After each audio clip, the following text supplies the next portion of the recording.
Se você já liberou as suas mãos, já fez a sua contribuição, primeiro livro de Samuel, capítulo 3.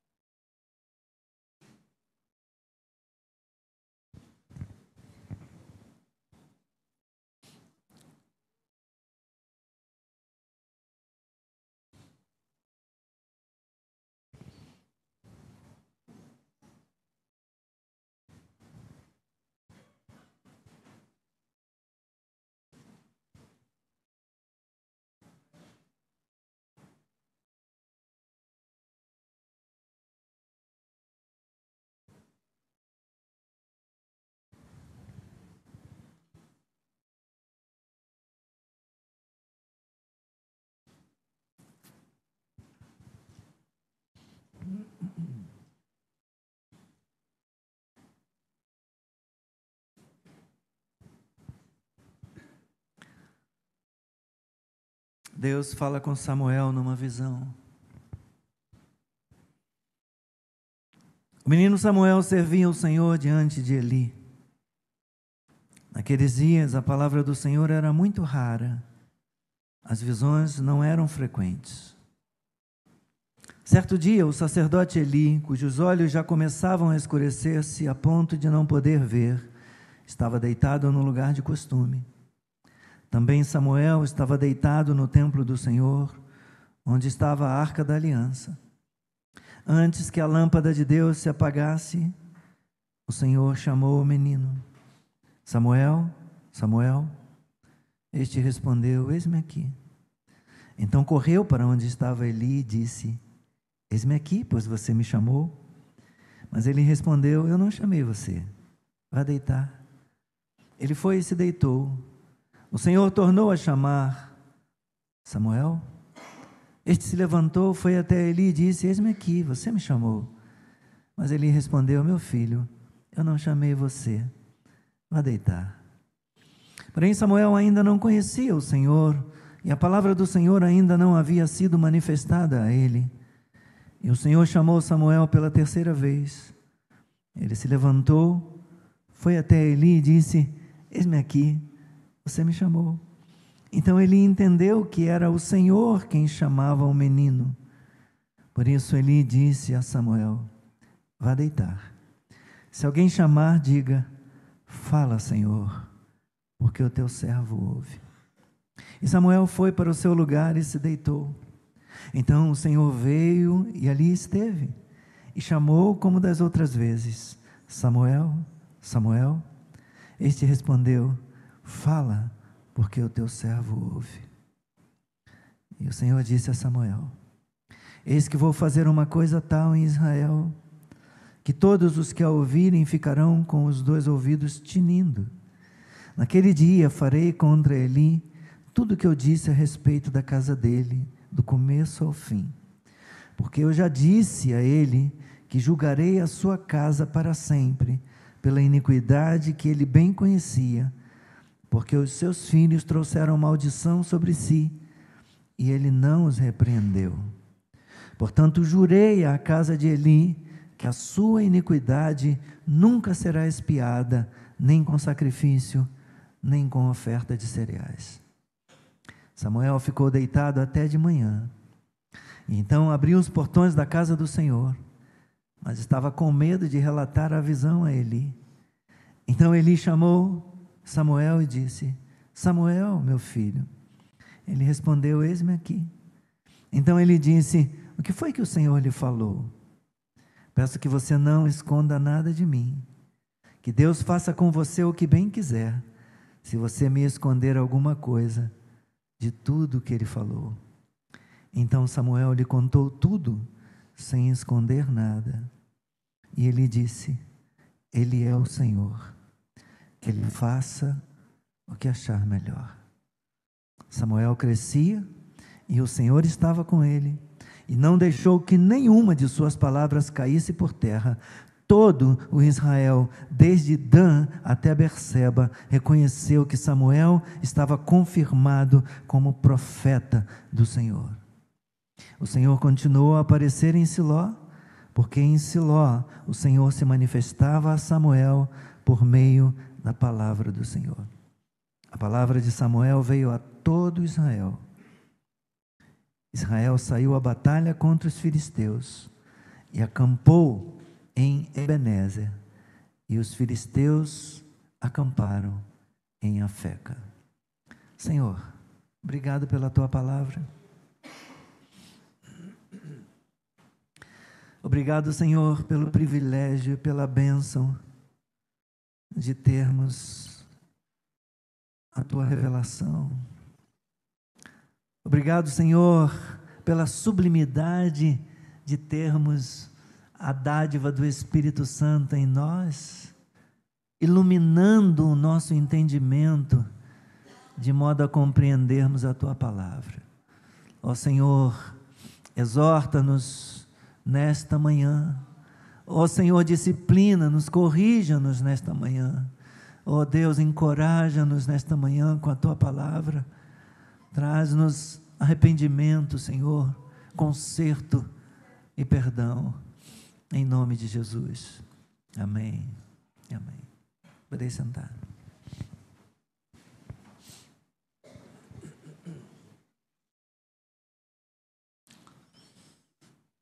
Ao longo da semana, enquanto me preparava para ministrar sobre esse texto, o Senhor me fez recordar uma breve experiência que vivemos em nossa família, no período que nós estávamos em Cabo Frio. Uma certa vez, quando vínhamos a Nova Iguaçu, eu não me recordo exatamente fazer o quê, se visitar a família, se para o presbitério, e aproveitando, estávamos vindo todos, e ainda no carro, nem havíamos saído de Cabo Frio, pelo que eu me recordo. O nosso filho, João Felipe, que na época tinha 10 anos, ele me fez uma pergunta. Ele perguntou: pai, quais são as vantagens que você vai ter quando chegar no céu, por você ter sido um pastor, um pregador da palavra de Deus? O que você ganha de vantagem, de benefício com esse trabalho? E eu respondi: meu filho, trabalhar para Deus é o maior privilégio que um homem pode ter. Deus é o maior patrão, o melhor patrão que alguém pode desejar ter. Mas em termos de vantagens, eu digo que não há muitas. Há muita responsabilidade. Os pastores, pregadores e mestres, aqueles que ensinam a palavra de Deus, eles receberão um rigor maior. Eles serão mais cobrados diante de Deus pelo trabalho que foram chamados a fazer. Então, após ouvir a minha resposta, o João disse: bem, então eu já sei o que eu não quero ser quando crescer. Eu nunca vou querer esse trabalho para mim. E eu completei: eu acho que você entendeu o peso da responsabilidade que é ser um pastor, mas quanto a querer ser chamado, você ainda não tem idade para entender isso, mas no tempo certo você entenderá, quando e se Deus lhe chamar.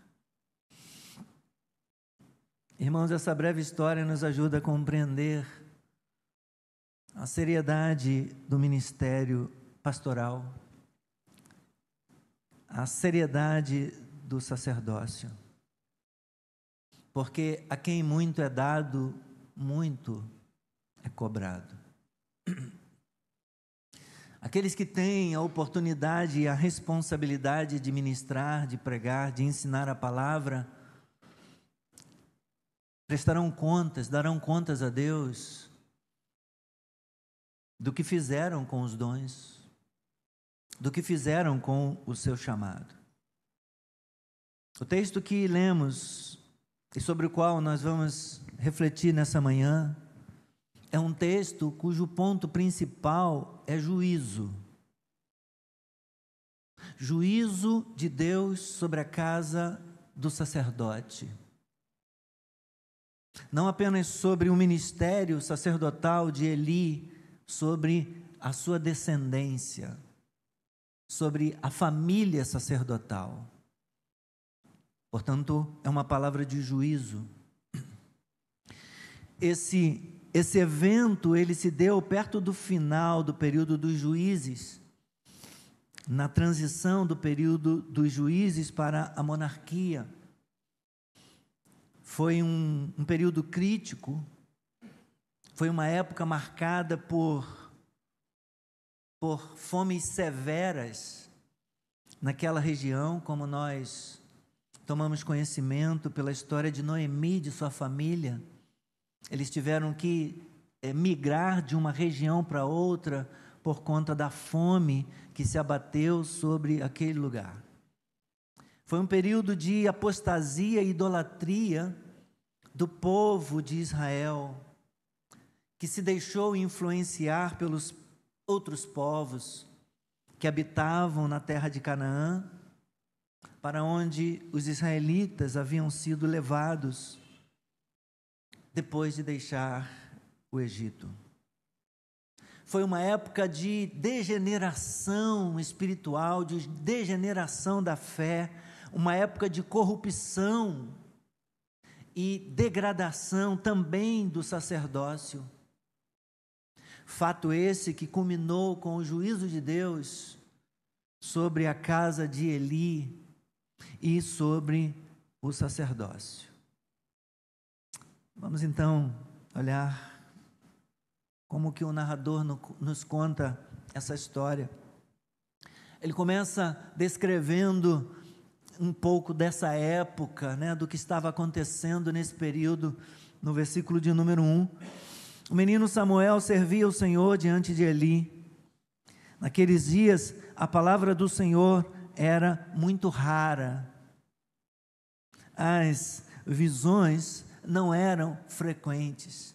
Por ser um tempo de apostasia, por ser um tempo de esfriamento espiritual, por ser um tempo de proliferação, de aumento da corrupção no sacerdócio, a manifestação divina havia arrefecido. A palavra do Senhor, como diz o texto, havia se escasseado. Portanto, o versículo 1 nos conta, irmãos, como era a espiritualidade nas pessoas naqueles dias. Raramente se ouvia a palavra de Deus, raramente se ouvia a voz de Deus. Não porque Deus estivesse morto, Deus não estava morto, Deus jamais esteve morto, Deus não está morto, Deus nunca estará morto. Ele não estava morto e Deus estava presente e agindo na história desde antes da fundação do mundo, desde Gênesis, desde a criação. Deus estava agindo na história, estava operando na vida do seu povo, também no Êxodo, porque já falei antes da fundação do mundo e também em Gênesis. Deus sempre esteve lá. Deus sempre esteve no controle dos eventos da história. Deus estava com o seu povo, ouvindo o clamor do seu povo no sofrimento, no êxodo, por causa da opressão dos egípcios, e Deus libertou o seu povo. Deus estava agindo na história. Isso pode ser visto também em cada livro, mais aqui, mais próximo do livro de 1 Samuel. Deus estava operando e agindo no livro de Ruth, onde apesar da fome, onde apesar das dificuldades daquela época, nós vemos Noemi, Ruth e Boaz crendo em Javé e cumprindo a palavra de Deus a respeito da lei do resgatador numa família. E nessa família vai nascer Obed, que será pai de Jessé, pai de Davi. Apesar das dificuldades do momento, da época, da cultura, apesar das crises econômicas e das crises espirituais, das crises de fé, ainda havia pessoas tementes a Deus, ainda havia famílias que mantinham a sua busca, a sua pegada de adorar a Deus. Vemos isso com a família de Noemi, vemos isso também no próprio livro de 1 Samuel, com a família de Eucana, de Ana, que subia anualmente à presença de Deus para oferecer os seus sacrifícios, para manifestar a sua fé e apresentar diante de Deus as suas orações. Vemos, portanto, aqui no capítulo 1 e também no capítulo 2 de 1 Samuel, que Deus não estava morto e Deus também não estava mudo. Deus está presente na Escritura, Deus está presente na narrativa, operando, se movendo, controlando, governando, até mesmo a esterilidade de Ana e também o milagre da sua gestação, através do qual ela vai gerar Samuel, um filho chamado por Deus, um filho especial, destinado para ser sacerdote diante de Deus. Não apenas Samuel, além dele, Deus vai dar mais 5 filhos para Ana. Aquela que era estéril, Deus lhe deu muitos filhos. Ela teve mais 3 meninos, além de Samuel, e mais 2 meninas. Você pode ver isso no capítulo 2. No final do capítulo 2, Deus estava presente, capítulo 2, versículo 21, para ser mais exato. E Deus fala, no capítulo 2, no versículo 27, a palavra de Deus era rara, mas Deus não estava mudo, Deus estava falando. E então no versículo 27 diz: um homem de Deus veio a Eli, o sacerdote, e lhe disse. A palavra de Deus era rara, mas Deus estava falando. Assim diz o Senhor: por acaso não me manifestei à casa de seu pai, quando os israelitas ainda estavam no Egito, na casa de Faraó? Eu o escolhi dentre todas as tribos de Israel, para ser o meu sacerdote, para subir ao meu altar, para queimar um incenso, e para usar a estola sacerdotal diante de mim. E dei à casa de seu pai todas as ofertas queimadas dos filhos de Israel. Por que tratam com desprezo os meus sacrifícios e as minhas ofertas de cereais, que ordenei que se fizessem na minha morada? E você, porque honra os seus filhos mais do que a mim, para que você e eles engordem com as melhores partes de todas as ofertas do meu povo de Israel? Portanto, o Senhor, o Deus de Israel diz: na verdade eu prometi que a sua casa e a casa de seu pai andariam diante de mim para sempre. Mas agora o Senhor diz: longe de mim tal coisa, porque honrarei aqueles que me honram, porém desprezarei os que me desprezam. Eis que vem dias em que acabarei com o seu poder e com o poder da casa de seu pai, para que ninguém em sua casa chegue a ficar velho. E você verá a aflição da morada de Deus, juntamente com o bem que farei a Israel. Mas ninguém há da sua casa, ou ninguém da sua casa chegará à velhice. O homem, porém, da sua linhagem, a quem eu não afastar do meu altar, será poupado apenas para lhe consumir os olhos e lhe entristecer a alma. E todos os descendentes da sua casa morrerão na flor da idade. E o que vier a acontecer com seus 2 filhos, Hofni e Finéias, será um sinal para você. Ambos morrerão no mesmo dia. Então suscitarei para mim um sacerdote fiel, que fará segundo o que tenho no coração e na mente. Eu lhe edificarei uma casa estável, e ele andará diante do meu ungido para sempre. A palavra de Deus era rara, mas Deus estava falando. Mas Deus estava falando. As visões não eram frequentes, mas Deus eventualmente dava visões. Eventualmente se revelava em visões também, como o texto nos mostra com Samuel, aqui na sequência do capítulo 3. Samuel servia ao Senhor. Samuel ainda não tinha ouvido a voz do Senhor. Samuel ainda não tinha aprendido a responder à voz de Deus. Mas nesse capítulo 3 nós veremos ele aprendendo com Deus, a discernir a voz do Senhor, a responder o chamado de Deus e a falar da parte de Deus. Embora, meus irmãos, a palavra do Senhor fosse rara e as visões não fossem frequentes, Deus estava preparando alguém a quem Ele iria usar para trazer um novo tempo na espiritualidade e no relacionamento entre Deus e o seu povo. E esse alguém escolhido por Deus, chamado por Deus, era Samuel, que aparece no versículo 1, servindo ao Senhor diante do sacerdote Eli. A expectativa de Deus com Samuel era a melhor possível. Deus declara isso: suscitarei para mim um sacerdote fiel, que fará segundo o que tenho no coração e na mente. Nunca tinha pensado isso de Samuel. A gente foca muito em Davi como um homem segundo o coração de Deus, mas Deus diz de Samuel que ele será alguém que vai fazer as coisas tudo segundo Deus tem no coração e na sua mente. Eu lhe edificarei uma casa estável e ele andará diante do meu ungido para sempre. Então Deus chama Samuel. Do versículo 2 até o versículo 10, temos essa narrativa maravilhosa, essa história de como Deus chama Samuel e ele acha que é o sacerdote que está chamando. Deus chama 3 vezes, ele vai lá e acorda Eli, e Eli diz: não te chamei, vai deitar de novo, até que ele diz: olha, se você ouvir novamente uma voz te chamando, então diga: fala, Senhor, porque o teu servo ouve. O período dos juízes, meus irmãos, estava chegando no fim.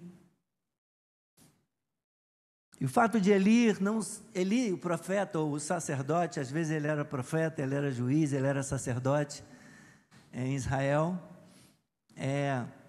O fato de Eli não se lembrar de Ana, mulher de Eucana, que todo ano vinha a Siló sacrificar ao Senhor. A falta de sensibilidade de Eli em diferenciar o que era uma mulher angustiada, uma mulher aflita e atribulada, de uma mulher embriagada, mostram isso no capítulo 2. Os seus olhos se obscurecendo, o escritor sagrado está dando dicas para nós: o tempo, o governo dos juízes está chegando ao fim. Aqui no capítulo 3 e no versículo 2, ele fala disso. Os olhos de Eli começavam a escurecer-se a ponto de não poder ver. Lá no capítulo 8, um pouco mais à frente, nós vamos ter também a velhice de Samuel sendo dito. Samuel é velho, e os anciãos de Israel chegam para ele e dizem: você já está velho, seus filhos não estão andando no seu caminho. Foi o texto em que o pastor Guilherme pregou no domingo passado à noite. Tudo isso, meus irmãos, confirma então que Deus está preparando a transição para um novo período na condução do seu povo e também no seu relacionamento de aliança com esse povo. No versículo 1, Samuel está servindo ao Senhor diante de Eli, o sacerdote. Mas como o próprio texto nos diz no versículo 7, Deus ainda não se havia revelado ao menino. Ele ainda não conhecia o Senhor, diz o versículo 7. Samuel ainda não conhecia o Senhor e a palavra do Senhor ainda não havia sido manifestada a ele como Deus fazia com o sacerdote. É uma narrativa linda, como eu disse, cheia de significado, porque 3 vezes Deus chama Samuel. 3 vezes, Samuel, Samuel, ele diz: eis-me aqui. E aí ele vai até Eli, pensando que era o seu tutor, pensando que era o seu pai na fé, o seu pai espiritual, pensando que era o seu líder, o seu sacerdote, o seu discipulador que o estivesse chamando. Então, depois da 3ª vez, Eli percebe que tem algo acontecendo ali, tem algo espiritual. Talvez Deus estivesse querendo falar. E então, Eli fala para ele: se você ouvir de novo lhe chamar, essa voz lhe chamando, então diga: fala, Senhor, porque este teu servo, este teu servo ouve. Interessante isso, meus irmãos. Eli estava velho. Os sinais do fim já se percebem.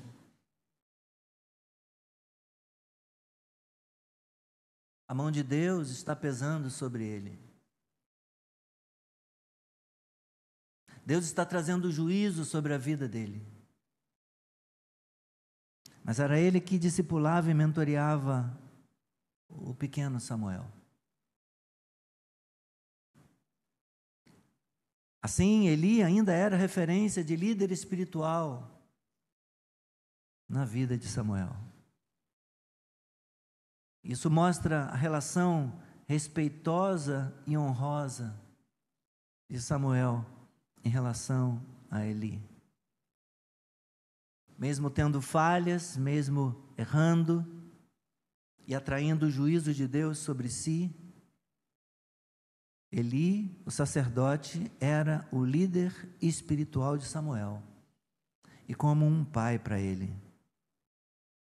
Então, como ele ainda não tinha experiência com o Senhor, quando Deus o chamava, Samuel pensava: é Eli. É Eli que está me chamando. É o meu Senhor, é o meu pastor, é o meu sacerdote que está me chamando. Ele está querendo falar comigo. E então ele ia lá. Até que na terceira vez, ele falou: olha, quando você for chamado de novo, responda: fala, Senhor. Porque esse teu servo pode ouvir. Fala, Senhor, porque esse teu servo já tem maturidade para lhe ouvir. Fala, Senhor, porque esse teu servo já é capaz de compreender e de ouvir quando o Senhor falar. Isso denota a sensibilidade do sacerdote. Isso denota a humildade de Eli, de perceber que seu discípulo já estava pronto para ouvir a voz do Senhor, de compreender que Samuel já estava maduro o suficiente para ter seu próprio relacionamento com Deus,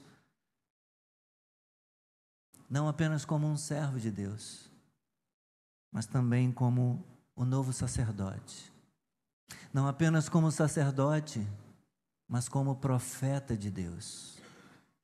Sua tenra idade não seria empecilho, não seria impedimento para que Deus falasse com ele, para que ele ouvisse a voz de Deus e para que ele falasse da parte do Senhor.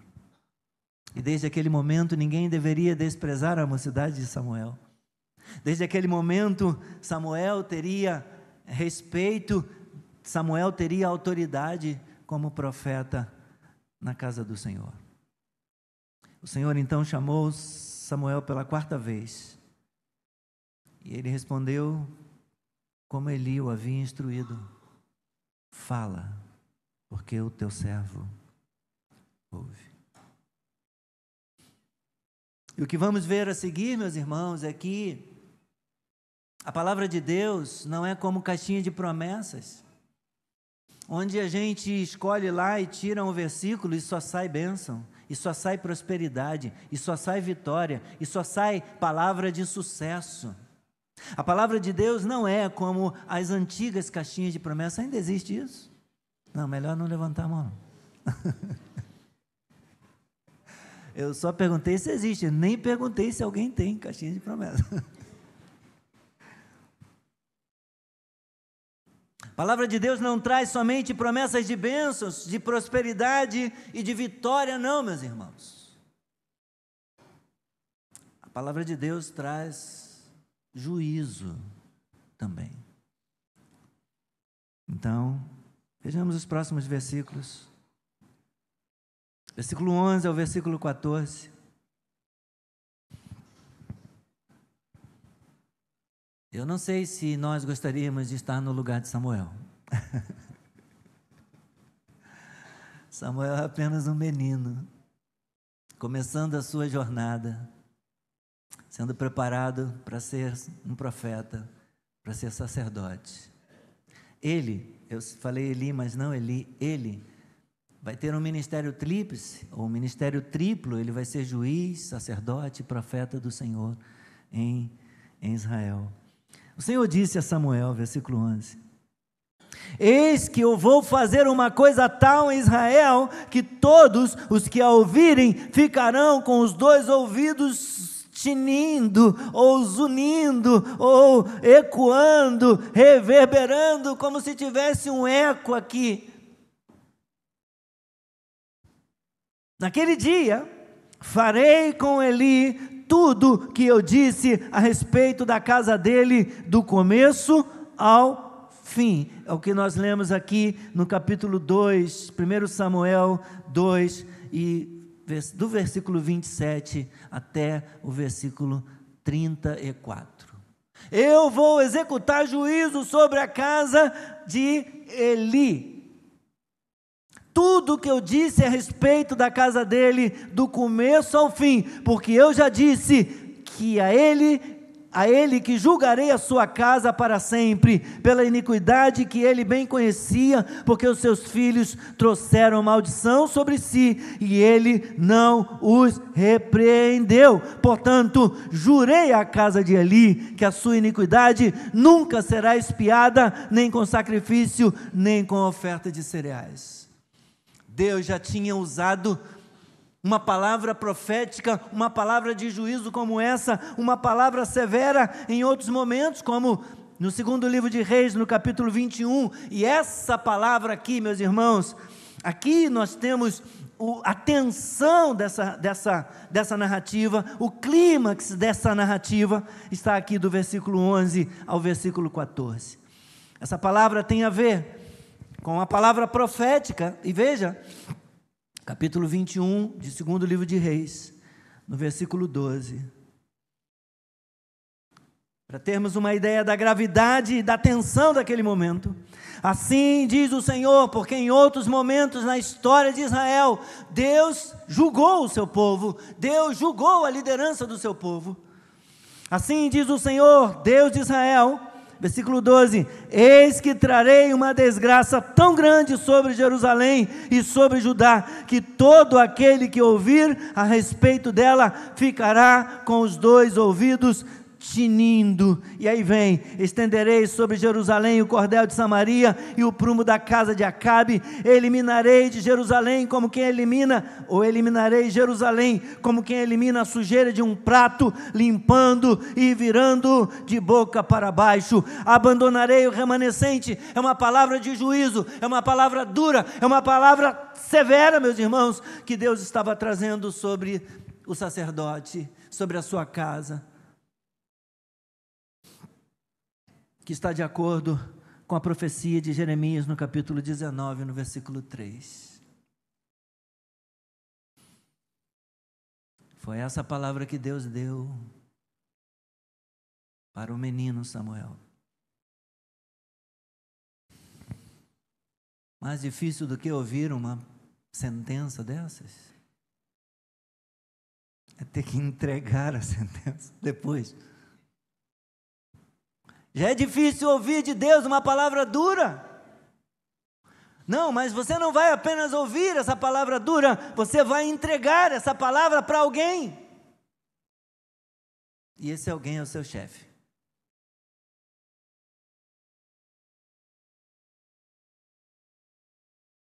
Você terá de entregar essa palavra para o seu destinatário.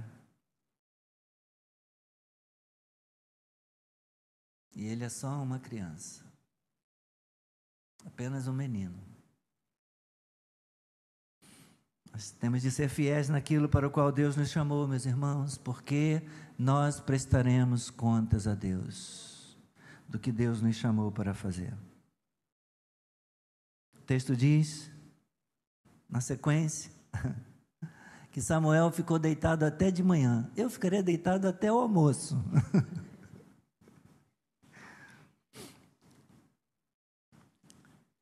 Ele ficou deitado até de manhã. Versículos 15. Até que quando amanheceu, era a sua responsabilidade, era o seu trabalho abrir os portões da casa do Senhor. Seu coração temeroso, amedrontado de relatar a visão para Eli.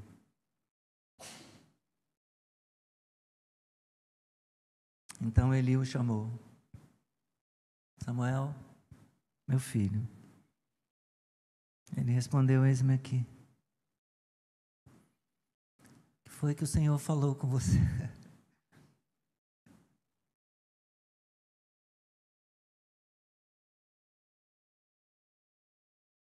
Não me esconda nada. E saiba que Deus pode fazer o que bem quiser com você se você me esconder alguma coisa de tudo que Ele te falou.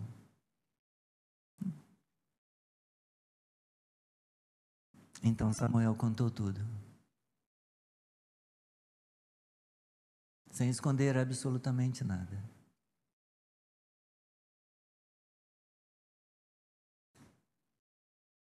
Deus vai julgar a sua casa. Seus 2 filhos sacerdotes morrerão no mesmo dia.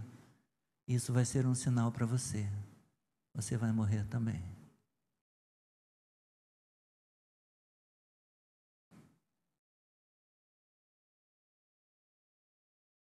Samuel foi fiel, meus irmãos, ao entregar toda a palavra de juízo do Senhor para Eli. E então Eli, após ouvir a sua sentença, após ouvir a palavra dura do Senhor para si, pela boca de Samuel, ele diz: Deus é o Senhor, que Ele faça o que achar melhor.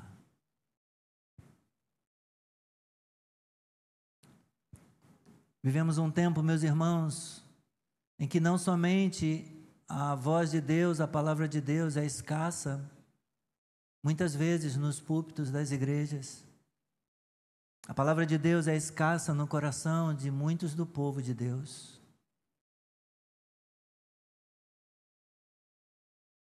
Que só conhece prosperidade, que não conhece vitória, que não conhece sofrimento, que não conhece disciplina, que não conhece lamento, que não conhece juízo.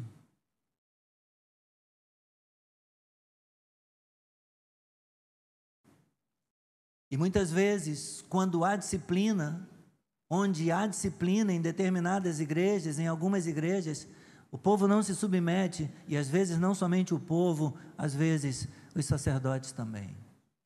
Quando chega a hora de serem disciplinados pela igreja, ele rompe com a estrutura, ele rompe com a instituição. A igreja só serve para impor as mãos e declarar eles ministros e pastores.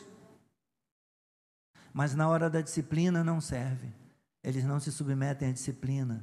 Aí vão para a internet, vão pregar na arena livre da internet, onde se pode tudo, onde se faz qualquer coisa.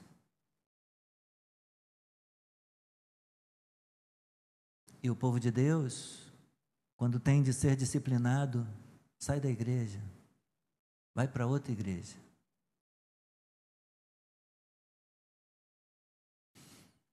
O que vemos Eli fazer diante da disciplina do Senhor é reconhecer e dizer: Deus é Deus, Deus é Senhor, Ele sabe o que é melhor, que Ele faça o que achar melhor. Mesmo debaixo de juízo, Eli se submeteu à palavra do Senhor, que Ele faça o que achar melhor. E então, na sequência do texto, versículos 19 a 20, 19 a 21. O texto nos mostra que conforme Samuel crescia, à medida que Samuel crescia, Deus se fazia presente com ele. E Deus não deixou que nenhuma das suas palavras caísse por terra, nenhuma das palavras proferidas por boca de Samuel caíram por terra sem cumprimento profético. Deus estava, portanto, fazendo com que, confirmando Samuel diante de Israel como profeta do Senhor. E tudo o que ele dizia, acontecia, tudo o que ele profetizava, se cumpria. E diz o texto que Deus se manifestava continuamente em Siló, onde estava o tabernáculo. Ali, Deus se manifestava continuamente a Samuel por meio da sua palavra. E aí no versículo 1 do capítulo 4, o escritor sagrado vai demonstrar que a palavra do Senhor veio a todo Israel, porque a palavra de Samuel equivalia à palavra do Senhor, porque Deus o havia confirmado. Glória ao nome do Senhor por isso, meus irmãos. Deus fala, meus irmãos, nesse texto. Deus falou no passado. E isso nos lembra Hebreus capítulo 1, versículos 1 a 3, ou 1 a 4, onde o autor sagrado afirma que após ter falado antigamente, muitas vezes e de muitas maneiras aos pais pelos profetas, nestes últimos dias, Deus nos falou pelo Filho, a quem constituiu o herdeiro de todas as coisas e pelo qual também fez o universo. O Filho, que é o resplendor da glória de Deus e a expressão exata do seu ser, sustentando todas as coisas pela sua palavra poderosa, depois de ter feito a purificação dos pecados, assentou-se à direita da majestade nas alturas. Deus continua falando, mas nos últimos tempos Deus escolheu falar através do Filho, através do Evangelho, através da obra de Jesus Cristo na cruz do Calvário. Deus ainda fala. Deus ainda fala. Temos um menino, portanto, falando em 1 Samuel 3 e trazendo juízo. Temos um menino falando no Novo Testamento, falando no templo, em Lucas no capítulo 2, discutindo com os doutores da lei, mas agora trazendo graça. Nós ainda temos, meus irmãos, nos nossos dias, juízo de Deus sobre o ministério, sobre os sacerdotes, sobre a igreja. Nós ainda temos Deus julgando a liderança do seu povo por conta da corrupção, por conta do que transformaram os púlpitos das igrejas. Mas nós não podemos esquecer que Deus traz juízo não apenas sobre líderes, Deus traz juízo sobre o povo também.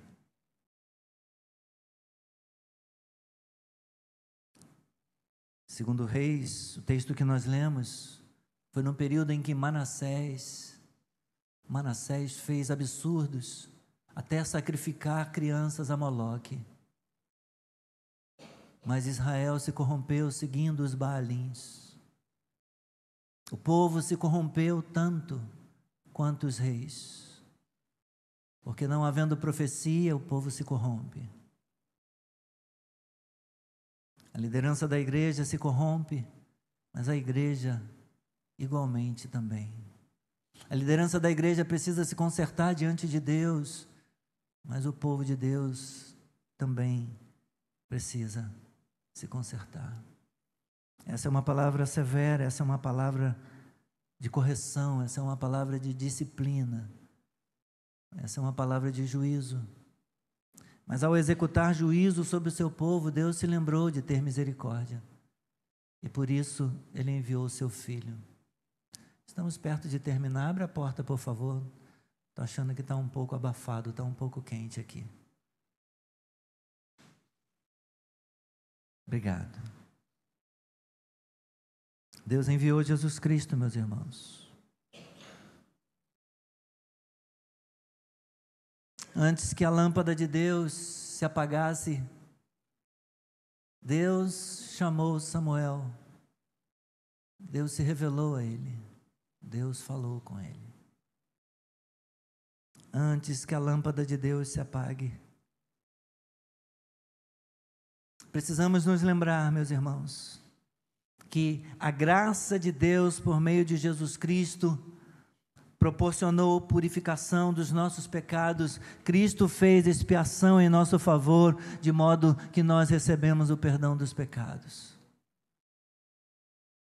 Deus responsabilizará não somente pastores e líderes da igreja pela corrupção do ministério, pelo mau serviço, pela negligência para com a palavra de Deus, nos púlpitos e nos corações. Deus cobrará a nós, pastores e líderes, mas cobrará também a você, cobrará a todo servo e serva dele, pela falta de zelo e amor pela palavra de Deus, pela falta de paixão pelos perdidos, pelo não uso dos dons espirituais, e por sua negligência no privilégio dos sacerdócios de todos os crentes.